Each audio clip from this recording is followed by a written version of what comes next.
Welcome to Start Before You're Ready, the podcast that proves that you don't need to wait for the perfect moment to begin your journey towards better health and happiness. I'm your host, Kelly Young. Remember, the first step is often the hardest, but it's always worth taking. Hey guys, it's Kelly, and I'm back with another episode of Start Before You're Ready. And I am literally bouncing up and down because I'm so excited about my guest today. Her name is Tina Dempsey. She is one of our new, she's not new. She'll be celebrating her 3-year anniversary actually in May, but I still think of her as a newer participant. And as I was kind of thinking about who I wanted to share with you this week, she came to mind for so many reasons. But one is because I find that she is incredibly growth-minded. And I think that has been a result of the KBC community and the things that she's learned here. So I am so excited to share her incredible transformation, her mindset, her team-minded mentality, and just Tina. I'm excited to share Tina with you guys today. So Tina, I want you to introduce yourself to our Start Before You're Ready podcast audience and just tell us how you got started with KBC. Well, that was a great introduction. Thank you so much, Kelly. You blew me away when you asked me to participate. My start with KBC is a little bit different than most people's. I worked at a middle school where one of the members worked, and she had Amy Bear, one of the coaches, doing a boot camp after school for the staff.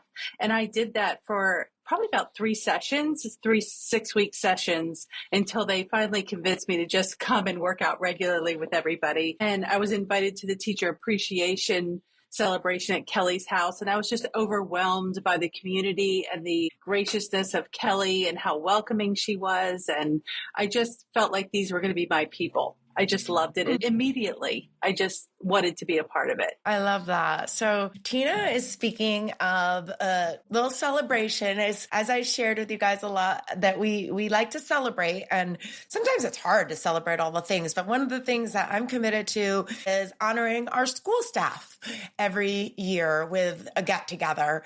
And I think it was a dinner that Tina came to. And I had already heard about Tina. So I think somebody said, somebody asked if she could come. And I was like, yeah, because she wasn't a member. She was doing Amy's program, but I was like, absolutely. And right away, I could tell that she would be an incredible addition to our community. She was just she showed a lot of gratitude. I think that is common denominator among our most successful students. I think that's a common denominator among people that are successful in every aspect of life, to be honest with you. But that was one of the things that stood out to me. So she came to the teachers appreciation dinner, and then you joined. Now tell us, Tina, when you joined, when you became a member of KBC, what was your start like? How did you begin? I probably started a little too hot and heavy. I was going to come in and work out 4 or 5 days a week. And I had to sort of put the skids on a little bit and slow down. And I was a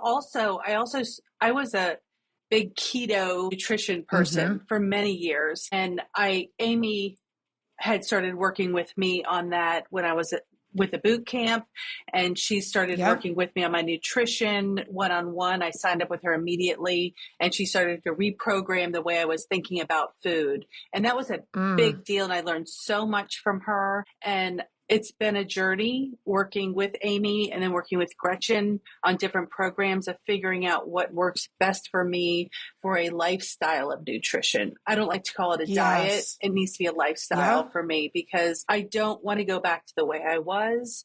And I want to keep moving forward and improving. Yeah. Well, I can imagine that the keto lifestyle, I know that's termed a lifestyle too, felt pretty limiting, right? It can be, yes. It probably felt pretty limiting. And did you feel like you were successful did you feel like, I'm sure at first you lost weight, of course you did. But did you feel like that was a sustainable long-term nutrition solution? It was sustainable if I was not working out. I didn't have enough. I didn't have enough of all the macros. See, I learned the macro thing. So I realized that I needed carbs and I needed things to support the cardio that I was now doing. Yeah. Yeah. Good. That is a really good point because, there's different ways to think about nutrition or our eating style. And my problem with keto is you're just not getting the nutrients that you need, right? You're eliminating Right, food groups essentially, which is never a good idea. right. So I'm so glad that you found a more balanced approach to nutrition. And while we're on it, let's talk about that because that is one of the things that I admire most to you, your dedication and your discipline to finding an eating style that is sustainable for you. And you've had incredible results, right? So I don't want to misquote the numbers, but in my head, you've lost over 10% body fat since you started. I'm Is about that at right? 10% body fat. Yeah, it's about 35 Okay. pounds total since I first started. Wow. Yeah. So you've lost 35 pounds. And if your body fat has gone down 10%, I'm thinking that you've not lost much muscle, I have not lost much muscle. I've been able to maintain it. which is incredible. This is what we want for all of our members. I feel like a broken record, but this is what we want for everybody, all of our listeners. If you're moving the scale, and sometimes when you lose that amount of weight, 35 pounds, you're going to lose some muscle. I think Tina has been incredibly diligent and she's received a lot of coaching because she's prioritized not losing muscle because she wants to get that body fat down. Particularly now, she's got a really ambitious body fat number that she wants to see, which is where I want all my students to get to. But she's like a glass of water away. I mean, she's so close. But so let's talk a little bit about that because I think it's been a progression, right? It wasn't like, okay, I'm going to do this and everything's working now. There's been a lot of learning along the way. What have you learned, Tina? Well, the biggest thing is the amount of protein that you're eating. So Mm-hmm. I generally eat about 150 to 170 grams of protein a day. And I was creeping up towards 200, and I realized that that was counterproductive, being too Okay. much. Getting that protein in every day is a game changer for me, and it's a non-negotiable. So I make sure that that Ooh, happens. she just used the word that I love. Non-negotiable, guys. Did you hear that? Non-negotiable. That is a powerful word. That means a lot more than I'll try, Kelly. When I hear the word non-negotiable, I know that this person is on the right track. Tina, people hear 150 to 170 grams of protein a day and they think, what the heck? How does she get that much protein? Can you walk us through a little bit of how you get that much protein? Well, I always get up every day and have a piece of toast with some eggs, and I'll add some Okay. egg whites to that to up my Yep. protein. I Yep. will sometimes, if I need a little extra, I'll make a little protein shake after I work out. So I'm making sure that I get about 30 grams of protein after a strength workout. Then for lunch, I always prep my lunches for the week on Sundays, and I make it simple because if you make it Simple. hard, you're not going to do it. So I Mm-hmm. debone a rotisserie chicken at Costco, keep it cheap and keep it easy. And I do 4 to 6 ounces of chicken in my lunch with 2 ounces of roasted sweet potato and 4 ounces of broccoli. And that's what I have for lunch. And it's delicious. And I look forward to it. That sounds delicious. At this point, I'm Excellent. halfway there. And then for dinner, I will do some sort of roasted chicken. I eat a lot of chicken, roasted chicken and Okay. vegetables for dinner and top my day off. And I'll add some yogurt and some cottage cheese in between with berries to help get some Okay. of my natural sugars in there and get a little extra protein boost in between meals. Okay, good, good. So she's saying 4 to 6 ounces just for our audience. That and every ounce, this is very generic, but this is a general rule of thumb. Every ounce of whatever it is, chicken, fish, beef, that's about 7, maybe 8. I like to say it's 7, and then if it's more, great. So if she's having 4 ounces, that's 28. 6 ounces, she's closer to 48. No, 7 times 6, 42. So she's getting her protein just from that. But then the broccoli has a little bit, the sweet potatoes might have a little bit. And then she's saying she has some cottage cheese or some yogurt. Tina, I'm curious. do you put any like dressing or sauce on the chicken, broccoli, and sweet potatoes, or are you just a pretty plain eater? I'm a plain eater. I will add a little butter to my steamed Okay. broccoli and a little Yeah. salt and pepper, Okay. but I'm pretty simple. Yeah. Okay. Okay. Okay. Good. I That's used to great. use barbecue sauce a lot, and then I realized my sugar was going way too high. Learning how to do Okay. the macros and doing the tracking Mm-hmm. has been it's changed everything. And it's so hard to get started with tracking with MyFitnessPal, but once you're doing Yeah. it for a while, it becomes second nature. And as Yeah. I'm packing my lunch for the day, I'm logging it all in, and then I know what I have left for dinner. Or if I'm going out for dinner, I'll look at the menus ahead of time. I'll decide what I'm having ahead of time, load that in, and then back into my lunch and breakfast for the day to make sure I'm hitting all my numbers. Are you hungry? Never. That's great. That's huge. Sometimes I'm like, It's should huge. I be waiting? So you don't want to be, to if you're hungry, you're not going to keep doing it. And you're not going to have the energy to do the kind of workouts that Tina does. We're going to talk about that. But yeah, that's really important that you're not hungry and that you're eating foods that you like. So you're not eating foods just to choke them down. Those are foods that you truly enjoy. And that's Absolutely. really, really important. Absolutely. And it doesn't have to be perfect food. It just has to be food that is healthy. I like to say healthy, that you happen to enjoy. Yes. That's kind of the and your broccoli and your sweet potatoes, you're probably getting enough fiber. Is that when you track your fiber? Do you tend to get 25 grams of fiber? I'm closer to 20. I have a really hard time getting to 20. I was watching your video on your chia pudding. I need to add that into my rotation to help boost that number for sure. Yeah, you could do that as your shake actually, if you wanted, or even put chia seeds in your shake. But then your chia seeds have a lot of fat, and I know you follow a little bit of Gretchen's program. You're still trying to stay lower on the fat. That seems to work for you. Yes, I try and stay a little lower on fats and carbs and higher with the protein. And I'm trying to go higher on my calories. I'm realizing that I may need more calories than what I've been doing to be able to, so my body isn't storing things as fat. Yeah, I love that. I think that's a really good point. And while you made that point, because of your body composition change, the decrease in the body fat, and even though you haven't necessarily gained muscle, when you lose 35 pounds and your body fat goes down 10, you've gained muscle, right? You've put muscle on. So now you're naturally more metabolic, right? So now and that's probably why you need more food, because you become more metabolic. People that have a lower body fat are hungrier because they're more metabolic. That's just, they're burning more. And that's a good thing. So we're getting you to that kind of athlete status, Tina. I'm really excited about that. You are so dedicated to your workouts, and you work out, you do all the classes. I've seen you everywhere and every place, but I think it was maybe last year that you decided you wanted to be outside more. I did. I would see you post about your outdoor group, and I was like, wait a minute, what am I missing? I need to go check it out.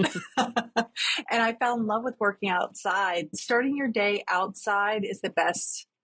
It's the best. It's the dopamine. It's everything about being outside. I love it. Yeah, I do. It's not for everybody. No. But if it speaks to you, I always say I have a hard time growing my outdoor program now that I have this gorgeous indoor training studio with all the bells and whistles. That's just so great to be at. So I was especially excited when Tina kind of joined our outdoor crew. We've had some great additions to our outdoor crew in the last year or so, but she's very loyal. She's very loyal to that time slot. That 5:45 time slot works really well for you because you have to commute to work too, right? And you don't really live as close to us as everybody else, right? So takes you what, 15? Takes me 15, 20 minutes to get to class. Yeah. Okay. And then I have to run back home and get ready for work. Yeah. Yeah. And then you've got to commute to work. Right. Yeah. And do you find the routine of working out in the morning makes you more accountable or makes you more consistent? Absolutely, because anything can happen throughout the day to derail an evening workout for me. So this is like a time that nothing can get in the way. I get it done, and my day goes so much better. It's like I don't like to take my days off because then I don't like my day when I work out before I go to work. It's like I just feel ready to go, and I'm so much more productive. I love that. Well, I noticed on Friday, I was actually surprised you weren't at Run Club on Friday. And then I noticed when I taught the night class, you came running in your work clothes and we don't have a locker room. So you had to change in the bathroom. But I think you were traveling that week and you weren't going to miss your workout, right? Yeah, I had to be at a site that early that morning, so I couldn't make it to Run Club. Second week in a row, I was devastated. So I was like, I'm going to get my workout, and it's the last day of the month. I've got to get my MEPS. I'm going to get there. So I did. Yeah, yeah. Well, that's going back to that word non-negotiable. Yes. Non-negotiable. Yes. And I love that the MEPS. So the MEPS, guys, if you don't know what MEPS are, it's not really a vocabulary word that you're missing out on. It is a MyZone terminology. It's called MyZone effort points. And it's one of the ways that we help our members stay accountable because sometimes, I mean, Tina's doing an incredible job of tracking her food, which is a ton of work. And, we don't ask everybody to track their food, but if their goal is body composition change or weight loss, then sometimes it becomes the answer. Maybe in the beginning you can get away with not having to do it, but then it becomes a really important part of the process. But tracking your workouts is kind of another whole nother thing. But why we like the My Zone is we don't have to. We just wear our belts when we train and we can see, hey, I'm getting into the different zones this month, or I'm getting enough movement this month, or I'm getting enough effort, My Zone effort points this month. So if you have a week where you're like missing a couple workouts, as Tina referred to, she's like, I had to get my MEPS, which is not a bad thing.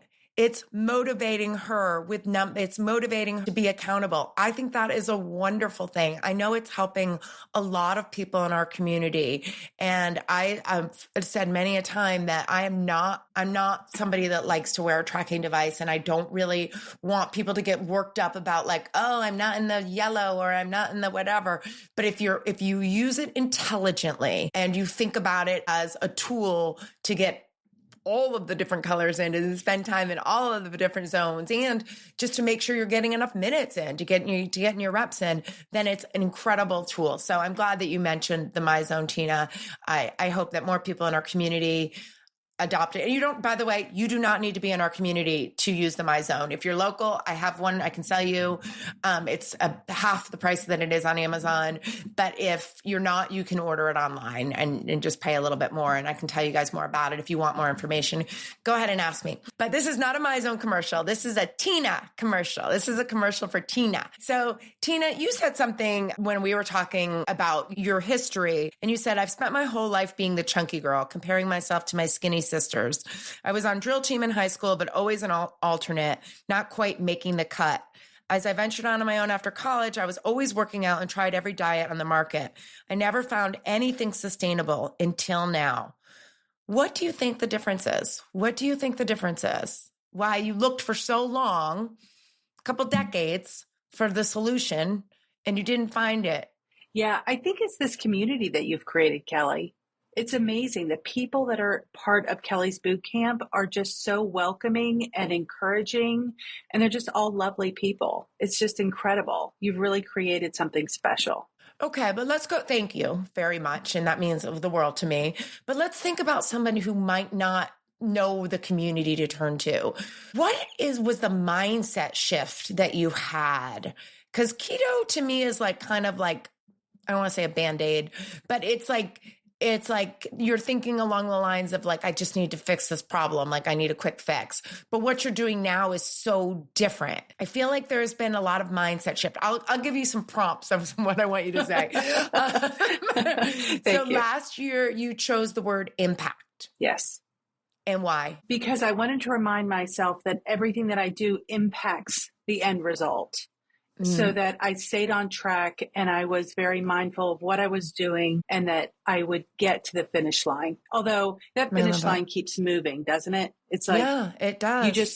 It does. It's a constant journey. Well, that's a really good point too, Tina, because when people start out with these really lofty aspirations, it can be overwhelming and they can stop. So going back to your progression, you started with one thing.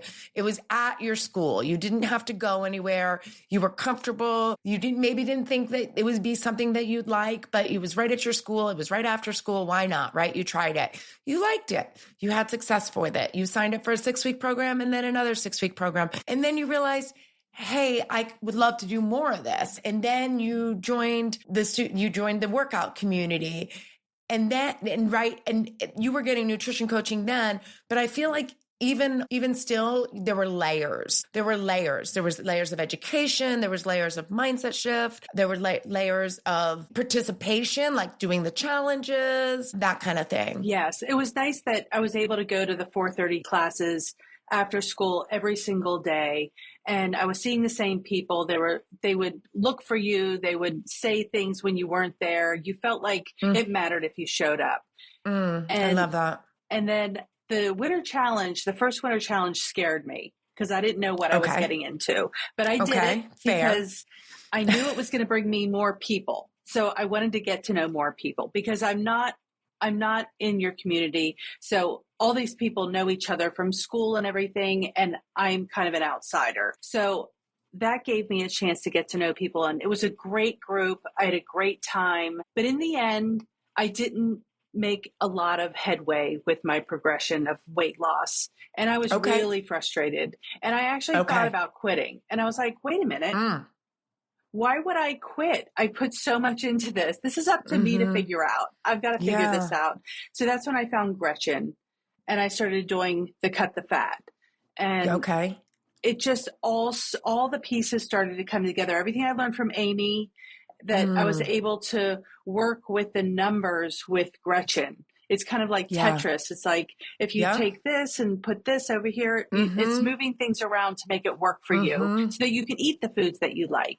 If you want a Reese's peanut butter cup at the end of the day, she said, work it into your numbers, put it in first. And she said, I have a client that does that. I was mortified. I was like, really? I could do that? I didn't, but I really wanted to.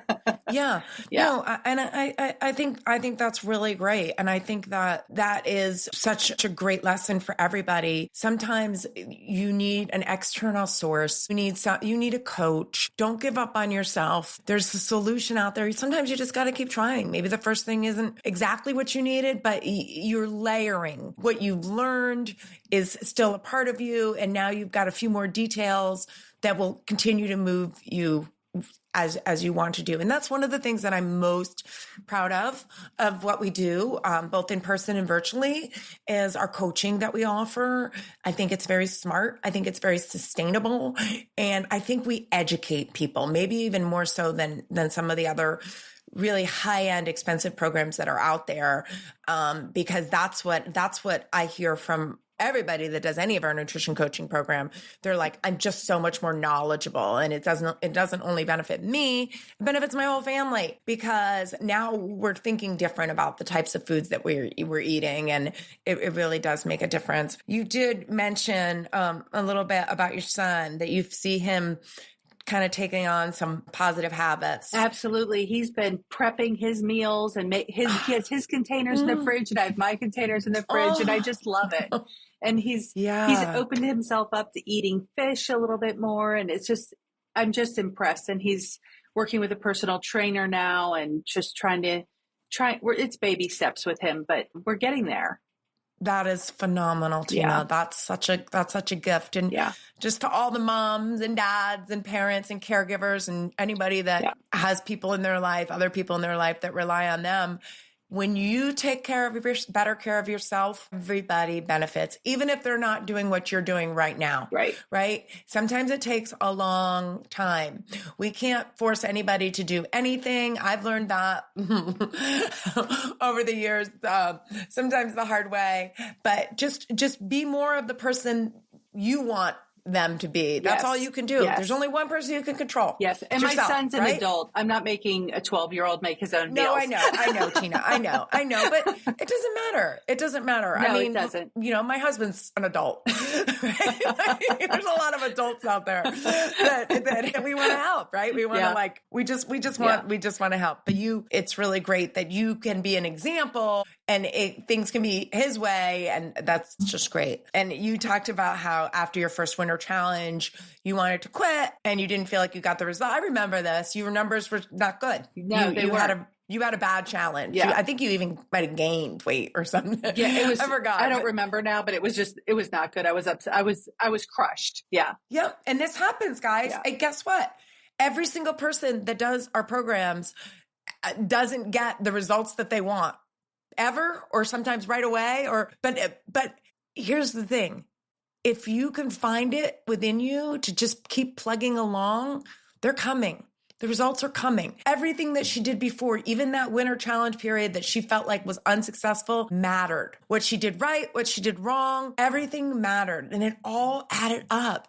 And now it's taking her somewhere where she never thought she'd be. Did you ever think at this point in your life, at this age, you'd be as fit and as athletic as you are, Tina? No, not at all. I can't believe I'm probably in the best shape of my life. And at 58, that's incredible. I don't think of you as 58 really at all. I don't either. You are super, super athletic. In fact, Tina is the one that I mentioned in one of my first podcasts that I did with Mark Lieber. And I was talking about how, we were doing a double equalizer exercises, which is the equalizers are long metal bars that we use out in the parking lot because they let us do some pulling and pushing and some body weight exercises. And it was the first time that Tina was able to do a knee up where her arms are extended and she pulled her knees up to her chest. It takes a lot of upper body strength to do that. Women especially struggle with that. It takes a lot of core strength and a lot of upper body strength. And like in the middle of it, she was screaming, "Oh my God, I can do this." And those are the kind of things, those are telltale signs that you are on an amazing path. Because you celebrated every little victory, just like the knee ups, just like we're going to celebrate when you get your body fat down to that number that we're chasing. You celebrate that. And that is so important to have fun along the way and to really have the mindset of like all these little things matter, right? They all matter. They're all taking you to where you want to be. And when I see you in any of the classes, Tina, I just think to myself, I mean, I almost feel like this every day. I'm like, man, she's gotten fit.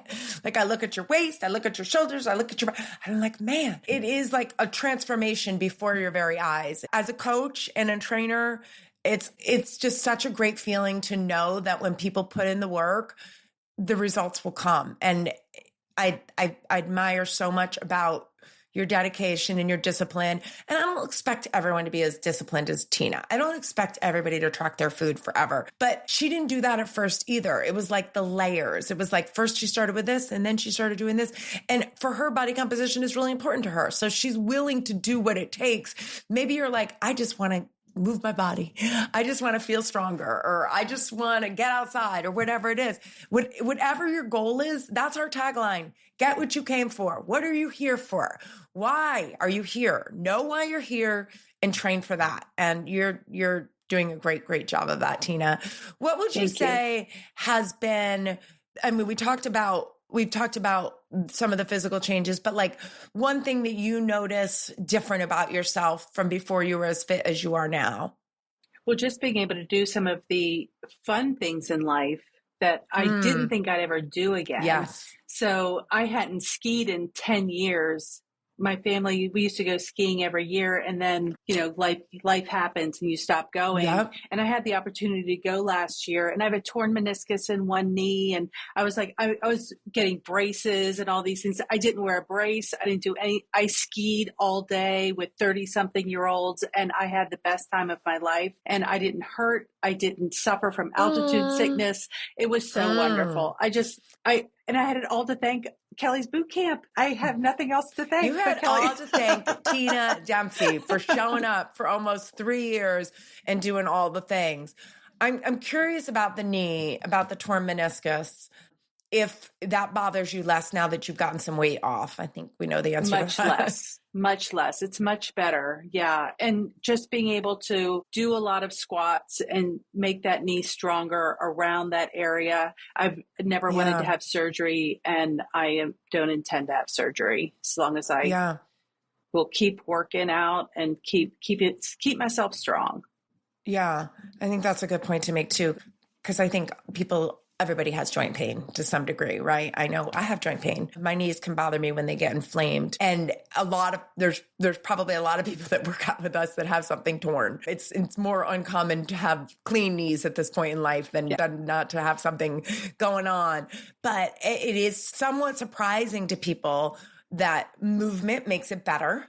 Right? My knees hurt when I sit. That's when my knees hurt. When I'm in the car for 3 hours. That's when my knees hurt. Motion is lotion. Movement is medicine. So if you're thinking to yourself, oh, I could never do this. My knees hurt. My back hurts. My hips hurt. You're going to fit right in because everybody has something that hurts. And I hear this over and over again from students. Wow, Kelly, they expected getting stronger. They expected to lose weight. They expected to feel better. They expected better energy, but they said, I never expected my joint pain to be so much better now that I exercise regularly. And it is the truth. I'm not here to say that exercise doesn't aggravate you sometimes, and certain movements are probably going to be off limits if you've got some kind of issue with your meniscus tear. I mean, you lunge. Is there anything that you feel like you can't do? Anything that's more of an overextend of bending the knee, I try to avoid just because I'm afraid it can't sustain, but I pretty much do everything. Yeah. Yeah. And that's what we tell our participants. Listen to your body. Your body will tell you. As long as you don't override the signals that your body's telling you, you can safely exercise even when you've got some issues. So that's a really, really good point. I'm really, really glad you made that point, Tina. You mentioned a lot about the people. So you're a people person. That's really important to you. Yes. Would you say that you're team minded? Like, you mentioned earlier, or you mentioned about being on a team in school, but would you consider yourself like a team minded person? I love being part of a team. I love coming together with people to make things happen and being part of it all. I don't like to sit on the sidelines. And when the last 2 years ago with Winter Challenge, I was part of the players, and there are a lot of the OGs, and they all embraced me, and they changed my life. They are just the best group of women I've ever met. And I just love every single one of them. Yeah. Yeah. I know you do stuff socially with them now. Yeah. You're still part of that little group. Yeah. Once your kids grow up and move out, your life changes and your friends change. And it was something I was looking for. And yeah. I was really happy to connect. I want to be that. So thank you for saying that. I want to be that for people. I want to be, and whether you're just a part of this podcast community or part of our in-person workout community or our virtual community, I want to be a community for people. I want people to feel like they belong. And I do think that I'm learning more over time who we're best equipped to serve. And it does seem to be that people that like the idea of coming together with other people to get better seems to be our most successful students. So you're a really good example of that. We talked actually a little bit about the unsuccessful challenge time that you had, but then you did the individual challenge with me. We just finished the individual challenge and you had a great experience. I'd like you to talk a little bit about that. Well, I was really scared about doing the individual because I really loved the group, but I was worried that work would keep me too busy, which ended up not happening. But I was really excited at the roadmap that you put out for the individual because it started out with tracking just what you eat. Like figure out what you're eating and share that daily. And everybody was doing it. And it was so welcoming to see what other people ate and what they were doing and how their numbers were doing. And then / peer pressure. Right. Everyone else is doing, I was like, I got to do this. And then adding the fiber challenge and then adding the protein challenge. And each one you kept at it, even though it was done for the week, you kept it going for the whole time. And it was a great building block to a successful ending. So I felt like that was a big part of my success for the challenge. Yeah. And I want to thank you. I know I did a little bit at the Winter Challenge party, but when you're part of a group, even though it was the individual challenge, the contributions that you can make are so significant. Sometimes you don't have to step up for this like big leadership role to be a leader and to inspire others. And just the little comments that Tina made on our community Facebook group were so meaningful. She would say things like, I'm so excited for this, or like, I'm so proud of myself for doing this, or just little things that, to me, it's energy. The energy, she's changing the energy. She's making this more fun. She's making this more positive. She's making a comment on somebody else's post to say, great job, going out of her way to do those little things. It really makes a difference. And I think in my opinion, and this is something that could maybe be our message in today's episode. I always kind of like to have like a takeaway. When you show up that way at work, wherever you are, when you show up that way, you give these other people a little boost. It gives you a boost to give them a boost. And then all of a sudden, you mentioned in the beginning, Tina, that this community is so amazing. It's not because of me, right? It's because of everybody cheering for everybody. And then I see, I'll get in a little funky funk and I'll be like, oh, I can't do whatever, and I'll feel like my thoughts are going in the wrong direction. And then I'll see somebody else in this community do something that uplifts others. And I'm like, that redirects me. So that's where the value of a community and positive people. And that doesn't mean we're like happy people all the time. We're all struggling. We all have things that we have to deal with in life, but to have kind of somebody else that might be up when we're down to lift us up a little bit. It is so, so powerful. And maybe you weren't that person in the beginning. I don't remember that enough, but I know that you're that person now for our community. And we're really, really grateful for it. And, you're kind of at that stage where a lot of my boot campers were, when they first started, they'd do anything for me because you're so grateful. You're like, I asked you to be on a podcast yesterday and you're like, yes, I'll do it on my lunch break at work, Kelly. Because you're grateful for what the community has done to you, for you. So you want to give back. That's, if you've read the book, if you've read Start Before You're Ready, that's the kind of message we hear from a lot of our members. And I think that can take place in so many places. It doesn't have to be even an exercise community, but I think it's a really powerful way to think about people and life and community. You're just a role model for us, Tina. Thank you. You really, really are. And you talked about something other than the nutrition. What would you say is something like mindset wise that was really difficult for you or that you used to struggle with, but now it's become easier? You feel like you've made a shift somewhere. Probably the dedication to the workouts and getting up every morning and just doing it and not letting myself have the excuses. Much to my husband's chagrin, he's like, really? You're getting up on Saturday morning too? I'm like, yeah. I love that. Yes. Yeah. Because sometimes you can seem a little crazy to an outsider. Yeah. But that's okay. That's okay. They don't get it. Get it. That's okay. What is one tip, Tina, you would give someone that's just like, man, I really, I see what Tina's done. I'm not there yet. I'm here, I'm still struggling a little bit. What's one tip you would give someone that wanted to be a healthier person? Just pick one thing, do one thing and be successful at the one thing. And then then it'll grow. Even starting a new program, if you wanted to try Kelly's boot camp, it's scary to go somewhere new, but just do it. Yeah. Do yourself a favor. Don't overthink it, right? Yep. Just start before you're ready. That's right. That's right.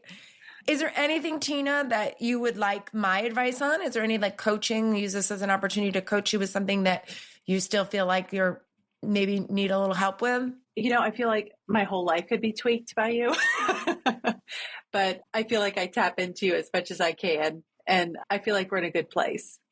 Yes, you definitely have the ability to you're very coachable, I guess is what I would call you. Very, very coachable. I think that's why, when you're choosing your word, why don't you tell everyone what your word is this year? My word is breakthrough. Breakthrough. I feel like I've kind of felt like I've had this wall that I've been trying to get through. And this is going to be the year to bust through. Yeah.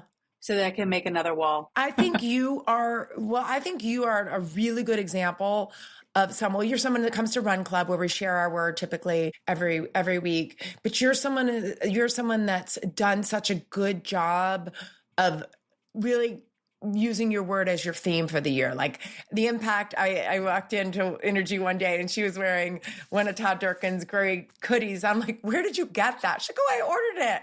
I found it online. I'm like, oh my God, I love you.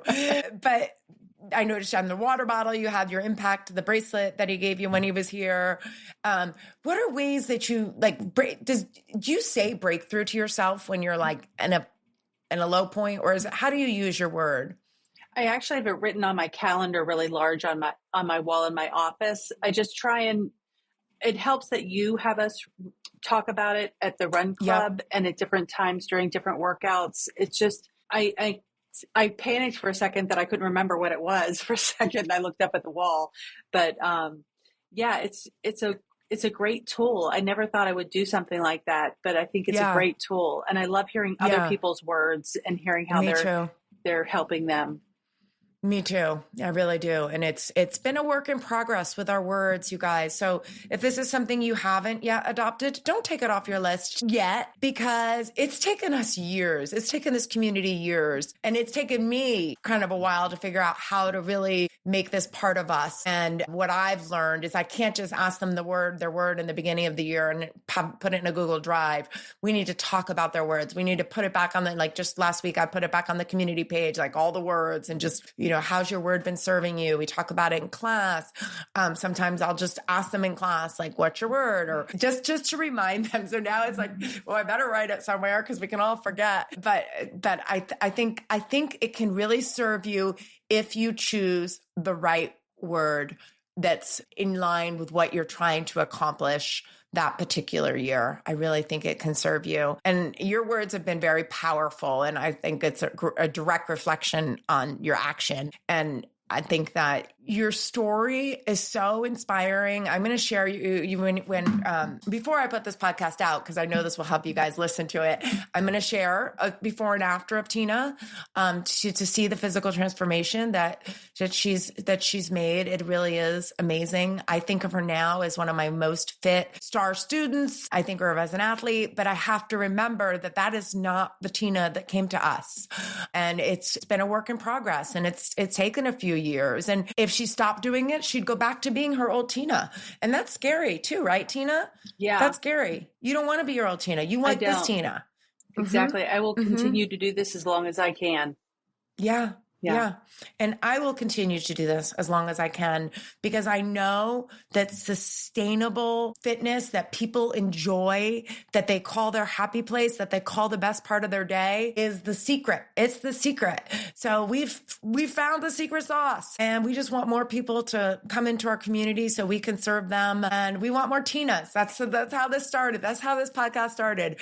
I'm always looking to grow my community. And when I think about the people that are my instructors and I feel like we are best equipped to serve, I think Tina comes to mind right away. She's coachable. She didn't have to do everything all at once, but she's growth-minded. She's willing to do the work. She says, start with one small thing, make that change, then add on. She had times when she wanted to quit. She's feeding off of the community. She's doing so many of the things. And maybe you're not going to do all of those things. That's okay. You don't need to do all. Tina didn't think she was going to do all those things either. It's slow. It's progressive. It builds. You are a star, Tina. And thank you for being on this podcast today. And thank you for being such a great example of fitness and health and nutrition and mindset. You really have lifted me up the last few years. And I feed off the energy of other people just as much as you do. And when I see someone being successful, it makes me realize that how important this work that we're doing is. So I am very grateful for you.